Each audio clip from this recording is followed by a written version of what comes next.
Bonsoir à tous, bonsoir à toutes. Bienvenue dans Punchline. Aujourd'hui sur CNews et sur Europe 1. Le spectre du terrorisme est toujours présent dans notre pays et à chaque attaque, que ce soit au couteau ou à la voiture bélier, cela ravive les sinistres souvenirs des attentats qui ont endeuillé notre pays. Ce matin, c'est sur l'île d'Oléron qu'un homme de 35 ans a lancé à pleine vitesse sa voiture contre des groupes de piétons et de cyclistes.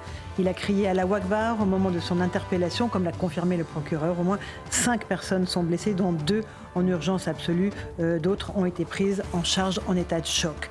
Pour l'heure, le parquet national antiterroriste n'est pas saisi de l'affaire. L'homme était connu des services de police, mais pas des services de renseignement. L'enquête ne fait que commencer. Chacun le sait pourtant, les terroristes sont recrutés aujourd'hui sur les réseaux sociaux. Les apprentis djihadistes sont de plus en plus jeunes. Ils haïssent la France, qui est pourtant leur terre natale. Ils nous détestent alors qu'ils vivent parmi nous.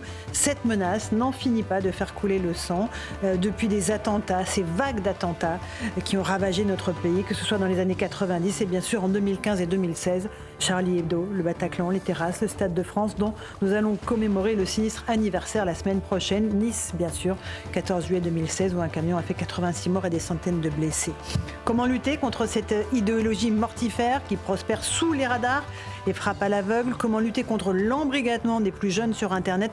Le défi est encore devant nous, hélas, sans compter la menace de tous ceux qui sortent de prison après avoir purgé leur peine pour des actes de terrorisme. C'est ce que l'on appelle la 5e colonne. On va en débattre aujourd'hui dans Punchline.